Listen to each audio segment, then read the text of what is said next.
नमस्कार, मी अविनाश. महाराष्ट्र माझामध्ये आपल्या सगळ्यांचं मनपूर्वक स्वागत. शेतकरी बंधूंनो, मी आता पंढरपूर तालुक्यामध्ये असलेल्या कोंढरकी या गावातील आमचे पंढरपूरचे प्रसिद्ध डॉक्टर प्रवीण वायकुळे या डॉक्टर साहेबांच्या शेतामध्ये त्यांच्या विहिरीवर बसलोय. खरं तर आज हा व्हिडिओ तयार करण्याच्या पाठीमागं किंवा त्यांच्या डॉक्टर साहेबांच्या विहिरीवर बसून माझ्यासोबत आता गिरीश चंदने साहेब आहेत, त्यांच्यासोबत गप्पा मारायचं सगळ्यात मोठं कारण म्हणजे माया पाठीमागं बघू शकता आमच्या दोघांच्या मध्ये तुम्हाला हा बोर्ड दिसतोय. डॉक्टर साहेबांच्या विहिरीवर अशा पद्धतीनं ही सगळी सिस्टीम त्या ठिकाणी बसवण्यात आले आणि सेल्सेप नावाचं हे सगळं जे इलेक्ट्रॉनिक वॉटर कंडिशनर नावाचं जे प्रकरण आहे ते प्रकरण डॉक्टरांनी त्यांच्या त्या विहिरीवर बसवले. आणि हे नेमकं काय ते येत्या 15 ते 20 मिनिटांमध्ये त्या ठिकाणी आम्ही तुम्हाला सांगणार आहोत. खरं तर आपल्या सगळ्याशीला माहित आहे की मान नदीचा हा संपूर्ण काठ असेल किंवा भीमा नदीचा काठ असेल किंवा उजनीचं पाणी, भाडगळचं पाणी किंवा एकूण नदी काठ, हे जर सगळा भाग जर त्या ठिकाणी बघितला तर निश्चितपणानं पाण्याच्या बाबतीमध्ये जरी उपलब्धता आपल्याला या सगळ्या स्रोतांमुळे झाली असली तरी आपली जमीन मोठ्या प्रमाणामध्ये शारपट व्हायला लागले, नापिकी यायला लागले.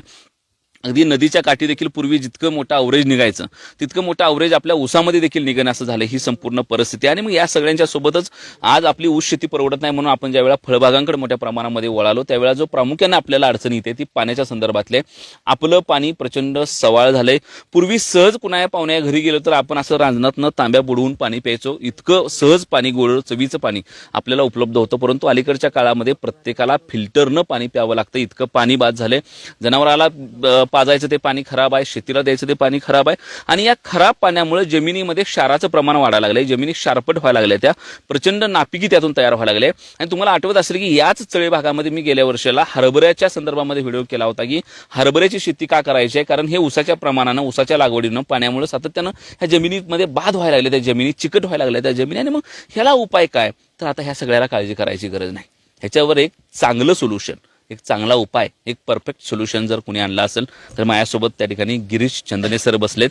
त्यांनी अतिशय साध्या खर्चामध्ये, अतिशय सोप्या पद्धतीनं आणि वन टाइम इन्व्हेस्टमेंटमध्ये तुमचा हा संपूर्ण प्रश्न निकाली काढलाय. तुमच्या जमिनीला द्यायचं पाणी असू द्या, तुमच्या जनावरांना द्यायचं पाणी असू द्या, तुमच्या पांढऱ्या मुळीची वाढ असू द्या, तुमची शारपट जमीन असू द्या, तुमचं फवारणीसाठी लागणारं पाणी क्षाराचं असल्यामुळं तुम्ही महागडे आणलेल्या औषधाचा परिणाम होत नाही तो प्रश्न असू द्या, तुम्ही लिक्विड देताय खरी पण ती लिक्विड प्रत्यक्षात वापरली जात नाही, ती जमिनीमध्ये साचून राहतात, त्याच्या परिणाम, त्याचे उत्तर असू द्या, हे सगळी उत्तरं तुम्हाला आपल्या गिरीश चंदने साहेबांकडून मिळणार आहेत.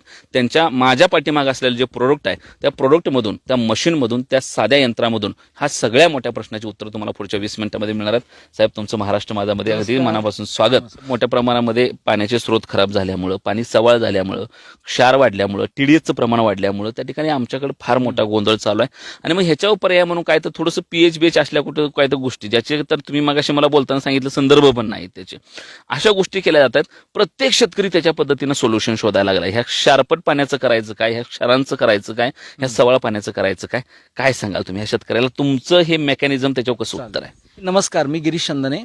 तर मी या कंपनीचा इनोव्हेटर आणि फाउंडर आहे. ही कंपनी मी स्थापन केली. 25 वर्ष मला इनोव्हेटिव्ह प्रोडक्टचा एक्सपिरियन्स आहे आणि त्या अनुभवाचा वापर करून असं मशीन बनवायचं आहे की ज्याच्यामध्ये स्वार्थ आणि परमार्थ दोन्ही आपल्याला मिळेल. म्हणजे स्वार्थ हा की आपला बिझनेस होईल, आपला व्यवसाय वाढेल, आणि परमार्थ हा की काहीतरी असं करायचं की आपल्या काळ्या मातीची आपल्याकडनं सेवा झाली पाहिजे. आणि ह्या दोन्ही गोष्टी आपल्या साध्य झालेल्या आहेत. आणि हे जे आम्ही मशीन बघवलं, हे जे तुम्ही फोटोमध्ये, व्हिज्युअलमध्ये फोटो मशीन बघताय, याच्यामध्ये क्षारांचा चिकटण्याचा गुणधर्म काढला जातो क्षारांना न काढता. आपल्या पाण्यामध्ये ना 4 पद्धतीचे क्षार असतात: कॅल्शियम, मॅग्नेशियम, सोडियम, पोटॅशियम.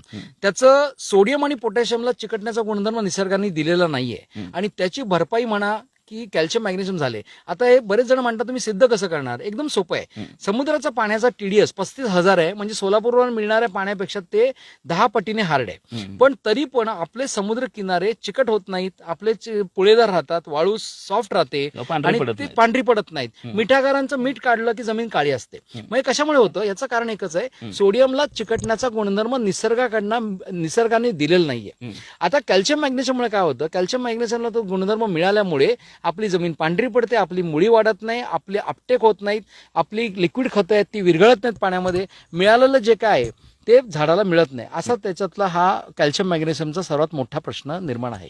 ती मशीन ह्याच्यामध्ये नेमकं मेकॅनिझम काय करते किंवा कसं चालतं? अगदी मशीन आणून बसवल्यापासून आम्हाला त्याचं स्टार्ट टू त्याच्या रिझल्ट पर्यंत आम्हाला त्याचं मेकॅनिझम सांगा काय. मेकॅनिझम एकदम सोपं आहे की त्याच्यामध्ये ना 2 प्रकारचे वॉटर कंडिशनर आहेत. एक मॅग्नेटिक टेक्नॉलॉजी आहे, तंत्रज्ञान आहे, आणि दुसरं इलेक्ट्रॉनिक तंत्रज्ञान आहे. मॅग्नेटिक तंत्रज्ञान काय करतं तर आपण बऱ्याच वेळा ऐकलेलं आहे की मॅग्नेटिक वॉटर पिणं शरीरासाठी चांगलं असतं. तर बरोबर आहे की मॅग्नेटिक तंत्रज्ञान त्याच्या मॅग्नेटिक लहरी वापरून त्याच्या अणुरेणूंचा जो बॉन्ड असतो त्यामध्ये, खूप टेक्निकल सांगायला गेलं तर खूप कठीण आहे, पण मी सोप्या शब्दात सांगतो की त्याच्यामध्ये जो बॉन्ड आहे तो बॉन्ड ब्रेक केला जातो.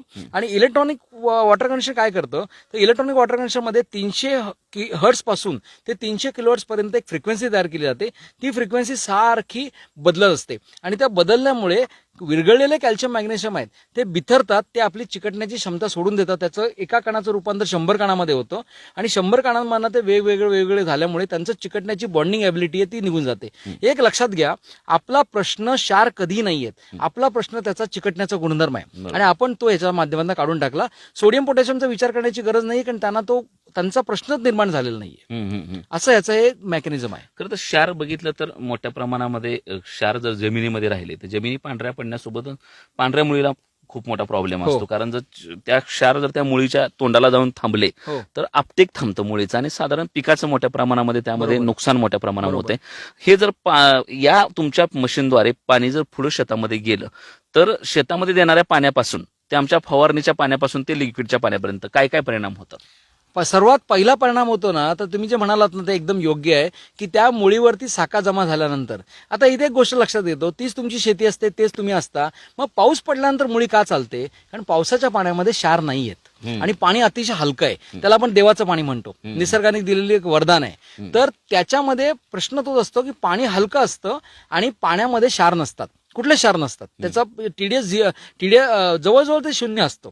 तर आता आपण काय करायचं की आपण ह्या मशीनमधनं जे पाणी दिलं जातं त्याच्यामध्ये कॅल्शियम मॅग्नेशियमनी बॉन्डिंग ॲबिलिटी चिकटण्याची क्षमता दिल्यामुळे त्याचा साका जमा होत नाही. साका जमा झाल्यानंतर 4 ते 5 दिवसामध्ये 6 दिवसामध्ये मुलीला हे कळतं की आता डॉक्टर वायकुळे साहेबांनी जे पाणी दिलंय त्या पाण्यामध्ये काहीतरी वेगळी जादू आहे, गंमत आहे, आपण आता मुलीला जन्म दिला पाहिजे. मग तिच्या मुळ्या वाढवायला सुरुवात होतात आणि त्या मुळ्या प्रचंड वाढतात, म्हणजे 100%, 200%, 300% वाढतात. आणि त्याच्यावरती कुठलाही साकार न जमा झाल्यामुळे तुम्ही जी काही खतं औषधं देता, जमिनीतली अन्नद्रव्य आहेत ही सगळी अन्नद्रव्य अपटेक होतात. मग पानांची संख्या वाढते, मग फळांची संख्या वाढते. अशी टोटल एक ग्रोथ जशी पावसामध्ये मिळते तशी आपण एक प्रकारे कृत्रिम पाऊस तयार केल्यासारखं या मशीनमधनं मिळतो. आता फवारणीचा तुम्ही जी लिक्विड खतं देता ना, तर आता मार्केटमध्ये काय झालंय की सगळ्या शेतीमध्ये फवारणी हा एक अविभाज्य भाग झालेला आहे. तर फवारणीमध्ये जर का तुम्ही कंडिशनर न वापरता, जर का हे इनोव्हेशन संशोधन न वापरता पाणी वापरलं तर काय होतं की तुमच्या औषधांचं आणि तुमच्या पाण्याचं एक रासायनिक अभिक्रिया व्हायला पाहिजे. ती रासायनिक अभिक्रिया होत नाही, ती एकजीव होत नाहीत आणि ते एकजीव न झाल्यामुळे त्यांचे अपेक्षित प्रमाणाला परिणाम न दिसत नाही. मग 2 गोष्टी झाल्या, एक आपल्याकडे मुळी नाहीये आणि दुसरं म्हणजे आपलं फवारणीचं जे काय आपण औषध वापरतो त्या औषधाचे परिणाम अपेक्षित मिळत नाही. एकूण काय होतं की आपल्या झाडाची म्हणावी तशी वाढ होत नाही. वॉटर कंडिशनरचं पाणी फवारणीला वापरल्यानंतर सर्वात मोठा भाग म्हणजे औषधाची आणि पाण्याची एक अभिक्रिया जी रासायनिक आहे ती एकदम चांगली होते. याला कारण पाण्याची द्रावण क्षमता वाढलेली असते. सगळी औषधं आहेत ती चांगली विदळतात. मी तुम्हाला एक उदाहरण देतो. राऊंडअप वरती आम्ही साधारणपणे ह्या काही टेस्ट घेतल्या तर त्या कोपरगावमध्ये त्यांना सांगता येतं की एका पंपाला 200 ml राऊंडअप वापरा, मग तुम्हाला अपेक्षित रिझल्ट मिळतील. आमचं विहिरीमधलं 4000 ppm पाणी वापरून कंडिशनरमुळे तेच लेबल क्लेम प्रमाणे 100 ml मध्ये त्याचे रिझल्ट तेवढेच यायला लागले त्याच्यामध्ये. आता ते आणखी कमी करण्याचा आमचा प्रयत्न चालू आहे. म्हणजे हे संशोधनाच्या वापरातून किंवा ह्या पद्धतीचं जर पाणी गेलं म्हणजे अतिशय चांगल्या पद्धतीचा मुद्दा. आणि आमच्या शेतकऱ्यासाठी तर जे माझा व्हिडिओ बघतात, कायम आपण शेतकऱ्यासोबत बोलतोय, त्यांच्यासाठी इतकी महत्वाची गोष्ट आहे. कारण साहेब काय झालंय, आज आमच्याकडे मोठ्या प्रमाणामध्ये शेतीमध्ये फळबागांचं प्रमाण वाढलंय किंवा शेतीमध्ये उत्पादन प्रत्येकाला घ्यायचं आहे, कारण बाकीचा खर्च, बाकीच्या गोष्टी प्रपंचातल्या वाढल्यात. आणि मग हे सगळं करताना त्याला जर जास्त उत्पादन घ्यायचं असेल तर दुर्दैवानं त्याला काय सांगितलं जातं तर हार्ड औषधं घे, महागडी औषधं घे, चांगली लिक्विड सोड, महागडी लिक्विड सोड.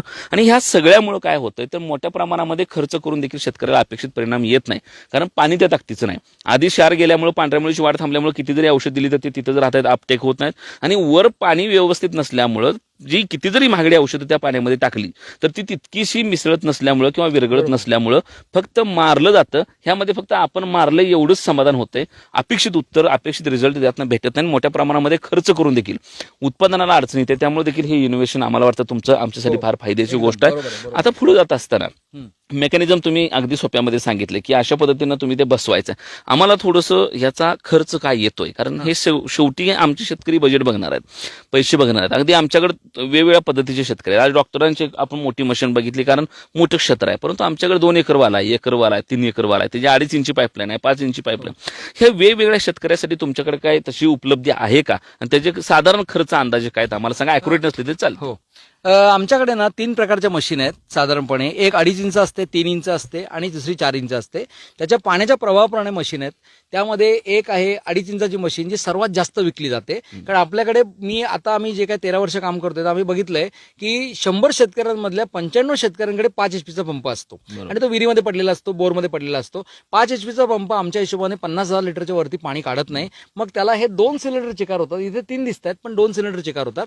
ह्याची साधारणपणे किंमत सगळं इन्स्टॉलेशन गॅरंटी वगैरे पकडून, ही याला 5 वर्षाची गॅरंटी येते, हे सगळं पकडून याच्यामध्ये हे 25,000 रुपयापर्यंत याचा खर्च येतो. तो थोडाफार प्रमाणे कमी जास्त होऊ शकतो ट्रॅव्हलिंग अंतर वगैरे याच्यामध्ये. त्याच्या पुढची मशीन येते ती 55,000 रुपयाला येते, आणि त्याच्या पुढची मशीन येते 65,000 रुपयाला येते. पण 95 शेतकऱ्यांचं काम हे आपल्या 2.5 इंचाच्या मशीनमध्ये येतं. त्याचं मॉडेल आहे 25E COP44, आणि त्याच्यामध्ये 2 सिलेंडर असतात, आणि 2 सिलेंडर मिळून आपल्याला एका तासाला 50,000 लिटर पाणी मिळतं. याला कुठल्याही प्रकारचा पुनर्खर्च येत नाही, कुठलंही केमिकल टाकावं लागत नाही, कुठलंही फिल्टर बदलावे लागत नाही. हे एकदा बसलं की त्याच्यानंतर अजिबात हे होत नाही. मी एक अतिशय तुम्हाला चांगला गमतीचा मुद्दा सांगतो की मी पहिला माणूस आहे भारतामधला किंवा जगामधला जो या मशीनची चोरीची पण गॅरंटी देतो, की तुमची जर का मशीन चोरीला गेली तर तुम्ही FIR कॉपी करा. आतापर्यंत आम्ही 3 मशीन अशा भरून दिल्यात. मग कसं होतं, तर आम्ही इन्शुरन्स कंपनीबरोबर टायप केलंय की अशा काही जर चोरीला गेल्या तर आम्ही त्या भरून देऊ, आणि आम्ही तशा भरून देतो. जर तुम्ही ड्रिपचा जर विचार केला तर 55,000 रुपयामध्ये तुम्ही ISI ड्रिप करता, त्याच्यामध्ये ती 1 एकर पुरती असते. आपलं मशीन हे शेकडो एकरसाठी असतं, कारण आपलं मशीन एका विहिरीला एकच लागतं. त्यामुळे त्या विहिरीतनं तुम्ही पाहिजे तेवढं पाणी काढा. आता उदाहरण द्यायचं म्हटलं, डॉक्टर वायकोळ्यांकडे 8 तास लाईट असते. 8 तास गुणिले 75,000 म्हणजे अंदाजे साधारणपणे 6 ते 7 लाख लिटर पाणी त्यांना दिवसाला मिळतं. आणि जर का त्यांनी काही सोलारची वगैरे व्यवस्था केली तर दिवसातले 12 तास, रात्रीचे हे असं करून त्यांना दिवसाला दर तासाप्रमाणे 75,000 लिटर किती काळ करू शकतो. याला कुठल्याही प्रकारचा असं नाहीये आरो प्रमाणे की ह्याच्यामधनं एवढं पाणी काढल्यानंतर तिला कुलिंग टाइम दिला पाहिजे, थंड दिलं पाहिजे, असं नाहीये. ही मशीन 24 तास चालू ठेवता येतं, आणि हे तंत्रज्ञानच पूर्णपणे वेगळं आहे. त्यामुळे ह्याला कधीही तुम्हाला आमच्याकडे ॲरो म्हणलं की ते त्याचं वेगळं पाणी पण असते काय, ते अशी सिस्टीम दिसल्या मला. तुम्ही जेव्हा म्हणला होता इकडे शेताकडे यायच्या आधी, त्यावेळेला मला असंच वाटलं होतं की ही मशीन अशी असणार आहे की ती आमच्याकडे फिल्टर, माझ्या उंची एवढी काय काय शेतकऱ्याकडे फिल्टर आहेत, मेंटेनन्स भरपूर आहे, खर्च भरपूर आहे, आणि ते मग सेपरेशन पाणी, त्याची दुसरी पाईप, वेस्टेज पाणी, हा काय प्रकार इथं कुठेही नाही. नाही, याच्यामध्ये काय माहितीये का, आपण दोन्ही गोष्टींची सरमिसळ करतोय. ऍक्च्युअल मध्ये आरो जो आहे ना अविनाश सर, तो आरो म्हणजे काय करतो, आरोला काही कळत नाही की काय काढायचं काय नाही काढायचं. आरो जे आहे नाही ते पाणी सोडून सगळं काढतो. तर ते चांगलं आहे, ते पिण्याच्या पाण्यापुरतं चांगलं आहे. तो एक असा चित्त आहे की जो 200च्या स्पीडने धावतो, पण फक्त 1 किलोमीटर धावतो त्यामध्ये. आणि आपलं जे मशीन आहे, आपलं मशीन असं काही काढत वगैरे नाही. आपलं मशीन फक्त क्षारांचा चिकटण्याचा गुणधर्म नाहीसा करतो, पण तो इतका सुंदर रिझल्ट आहे त्याचा की त्याच्यानंतर तुम्ही ते पाहिजे तेवढे वेळ, पाहिजे तेवढे महिने वापरू शकता, आणि पाहिजे तेवढं काढू शकता. त्यामुळे आरो पूर्ण वेगळं आहे. आणि हे आरोचा मेंटेनन्स काय येतो, कारण आरोच्या आतमध्ये जो पेपर असतो त्या पेपरमध्ये स्केलिंग होतं, आणि ती स्केलिंग झाल्यामुळे आरोचा मेंटेनन्स सतत निघत राहतो त्याच्यामध्ये. त्यातनं फिल्टर चेंज करायला लागतात, हे करतात, आणि ते त्या तंत्रज्ञानाचा तो भाग आहे. पण आपलं तंत्रज्ञान हे आरो सारखं बिलकुल नाहीये. म्हणजे तुम्ही जर का आरोला जर कन्याकुमारी म्हटलं तर आपण जम्मू काश्मीर आहोत, इतकं ते वेगळं आहे, पूर्णपणे वेगळं आहे त्याच्यामध्ये. आता समजा हे व्हिडिओ बघून एखाद्या शेतकऱ्याला वाटलं की माझ्या बी शेतामध्ये ही समस्या आहे, शारपट पाणी आहे, मी किती बी चांगली महागडी औषधं आणली फवारली त्याचे रिझल्ट मिळत नाहीत, मी किती बी चांगले लिक्विड सोडले तरी त्याचा तेवढा रिझल्ट येत नाही, माझी जमीन हळूहळू शारपट व्हायला लागली आहे, माझं ऊसाचं अवरेज घटले, बागाच्या बाबतीत प्रॉब्लेम आहे, कॉर्चिंग इथे आहे, याच्यामध्ये समजा जर हे झालं म्हणजे पाणी जर चुकीच्या पद्धतीने गेलं, अपटेक व्यवस्थित नाही झालं तर झाडावर परिणाम होतात फळबागांवर. आणि हे जर मला टाळायचं आहे म्हणून तुमचा व्हिडिओ बघून जर एखादा शेतकरी म्हणला मला असली मशीन माझ्या शेतामध्ये लावायची तर त्यानं कसा कुठे संपर्क साधला पाहिजे, कुठे उपलब्ध होते. आपल्या ज्या व्हिडिओमध्ये जो नंबर दिसतोय ना त्या नंबरवर त्यांनी संपर्क साधायचा. त्याच्यानंतर मग आम्ही त्याचं सगळी माहिती घेतो, पंप किती HP आहे, बोर आहे का, आम्ही एक प्रश्नावली तयार केलेली आहे, ती प्रश्नावली हे करतो. त्याच्यानंतर मग पुढची प्रोसेस आमचे लोकल डीलर असतात ते करतात, आणि मग मशीन ते लागलं जातं. आणि मशीनला 5 वर्ष गॅरंटी येते. आता त्याचं एक तुम्हाला सांगायचं म्हटलं ना तर त्यामध्ये हे सांगतो, हे जे तुम्हाला 3 सिलेंडर दिसतात ना हे कॉपर पासून तयार केलेले आहेत. हे आमचं पेटंटेड डिझाईन आहे. त्याच्यानंतर प्रत्येक सिलेंडरमधनं 25,000 लिटर पाणी निघतं आणि प्रत्येक मशीन ही 25 kg हायड्रोलिक टेस्टिंगसाठी आपण टेस्ट केलेली आहे. आणि प्रत्येक मशीनला कंपल्सरी त्याला पॅनल येतं. त्या पॅनलमुळे म्हणजे काही उंदराचा त्रास, चोरीचा त्रास वगैरे तो होत नाही, असं आहे. त्यामुळे त्यांनी आपल्या नंबरवरती संपर्क साधावा, त्यांचं पूर्णपणे समाधान करून आपण मशीन त्यांना ती इन्स्टॉल करून देऊ. खरं तर मशीन बनवण्यापासून ते त्याच्या गॅरंटीपासून तुम्ही देता ही आमच्या शेतकऱ्यासाठी अतिशय चांगली गोष्ट आहे. खरं तर मी अगदी सुरुवातीला म्हणालो तसं वायकुळे सरांच्या या पंढरपूर तालुक्यातल्या आमच्या कोंडारकीमधल्या प्लॉटवर आहे. आसपासचे जर कुणी शेतकरी हा व्हिडिओ बघतायत, मला माहित आहे की मला ह्या भागामध्ये बघणारा मोठा वर्ग आहे, ते कधी पण येऊन अशा पद्धतीने इथली मशीन बघू शकतात, इथे येऊन विचारू शकतात, चौकशी करू शकतात. आणि जर खात्री झाली की हे मशीन मोठं काम करतंय, हा शेतकरी जर बोलला की बाबा हे मशीन कामाचं आहे आणि यातनं रिझल्ट येत आहेत, तर निश्चितपणानं त्या ठिकाणी अशा पद्धतीची मशीन शेतकऱ्यांना आपल्या विहिरीवर, बोरवर, जिथं पंप आहे तिथं बसवायला हरकत नाही. आणि गंमत म्हणजे हे मोटर चालू केली की चालू होते, याला काही वेगळी यंत्रणा, वेगळी सिस्टीम त्या ठिकाणी निश्चितपणानं नाही. त्यामुळं वापरायला अतिशय सोपं. 5 वर्षाची गॅरंटी, पुन्हा अजिबात मेंटेनन्स नसल्यानं, आणि झाला मेंटेनन्स तर त्याची काय तर त्यांचे रिप्लेसमेंट वगैरे सगळ्या बाकीच्या सगळ्या गोष्टी आहेत. ह्या सगळ्यामधून सगळ्यात भारी गोष्ट जर ह्यामध्ये काय असेल तर आज आपण ड्रीप चेकअप होऊ नये म्हणून, आपल्या पांढऱ्या मुळीची वाढ होऊ नये म्हणून, आपलं पीक चांगलं हो म्हणून जो भरमसाठ खर्च करतोय तो खर्च या एका मशीनच्या वापरामुळे त्या ठिकाणी वाचणार आहे. यातून येणारं पाणी अतिशय ताकदीचं असल्यामुळं, त्यातलं क्षाराचा चिकटपणा त्या ठिकाणी काढल्यामुळं जमीन कुठेही पांढरी पडणार नाही, तिथला चिकटपणा येणार नाही, जमीन भुसभुशीत कायमची राहणार, पांढऱ्या मुळ्या कायम चांगल्या राहणार, पांढऱ्या मुळ्यांची संख्या वाढत राहणार. त्यामुळे जमिनीतून प्रत्येक अन्नद्रव्य टाकलेलं अपटेक होत राहणार. हेच पाणी तुम्ही फवारण्यासाठी वापरलं तर ते टाकलेलं औषध त्या ठिकाणी त्यामध्ये चांगल्या पद्धतीने मिक्स होणार. त्यामुळे जर औषध ते फवारलं तर त्याचे अपेक्षित चांगले रिझल्ट येणार. म्हणजे तुमचं पीक वाचवण्यापासून ते तुमची जमीन वाचवण्यापासून ते तुमचा पैसा वाचवण्यापर्यंत हे मशीन त्या ठिकाणी काम करू शकते. आणि ह्या सगळ्यामध्ये पैशापेक्षा आणि तात्पुरत्या पिकापेक्षाही महत्त्वाचं काय असेल तर ती आपली जमीन आहे.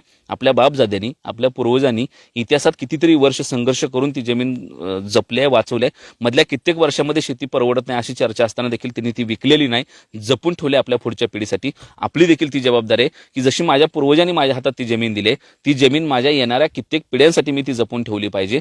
त्यातलं पोषण तत्व वाढवलं पाहिजे, निदान ते कमी तरी होऊ नाही दिलं पाहिजे. आणि जे माझ्या पूर्वजांनी मला दिलं होतं तितक्याच ताकदीची सकस सशक्त जमीन जर आम्ही आमच्या पुढच्या अधिकाऱ्यांना देऊ शकलो, आमच्या वारसांना देऊ शकलो, तर निश्चितपणानं ते त्यामधून चांगल्या पद्धतीचं उत्पादन घेणार आहेत. आणि जर एकूण वातावरण बघितलं तर येणारा काळ हा निश्चितपणानं शेतीच आहे. पण जर शेतीच टिकली नाही तर मात्र आमच्या हातामध्ये काही येणार नाही. त्यामुळं ही शेती टिकवायचं असेल, त्यातलं उत्पादन टिकवायचं असेल तर अशा पद्धतीचे नवीन तंत्रज्ञानाचा वापर आपल्याला करावा लागेल. सरांचं हे तंत्रज्ञान अतिशय सोपं आहे. येत्या काळात देखील वेगवेगळ्या शेतकऱ्याकडे जाऊन सरांसोबत आपण या संदर्भातले व्हिडिओ करू, बोलू, त्यातली माहिती घेऊ. आणि तुम्ही जिथं आम्ही एखादा व्हिडिओ करतो त्या आसपासच्या भागामध्ये जर तुम्ही तिथे उपलब्ध असाल किंवा जो नंबर देतोय त्याच्यावर कॉन्टॅक्ट साधून जर तुम्ही खात्री करा, मी माझ्या चॅनलवर दाखवतोय याचा अर्थ तुम्ही ते डोळं झाकून घ्या असं आमचं म्हणणं नाही, माझं ते असं अपीलही नाही. परंतु तिथं नंबर दिलाय आणि असे काही आपल्याकडे प्लांट आपल्या भागामध्ये आहेत तर तिथं जावा, खात्री करा, त्याचा रिझल्ट तसा येतोय का बघा. आणि मग जर रिझल्ट येत असेल तर निश्चितपणाने याची खरेदी करा. वन टाइम इन्व्हेस्टमेंट आहे, पण आयुष्यभर मोठा लाभ देणारी ही मशीन निश्चितपणानं तुम्हाला येणाऱ्या काळामध्ये देखील पुढच्या अनेक पिढ्यांसाठी उत्पादनाच्या दृष्टीने देखील आणि जमिनीच्या दृष्टीने देखील फायदेशीर ठरणार आहे. कॅमेरामन मुकेश, मी अविनाश, महाराष्ट्र माझा, कोंडरकी.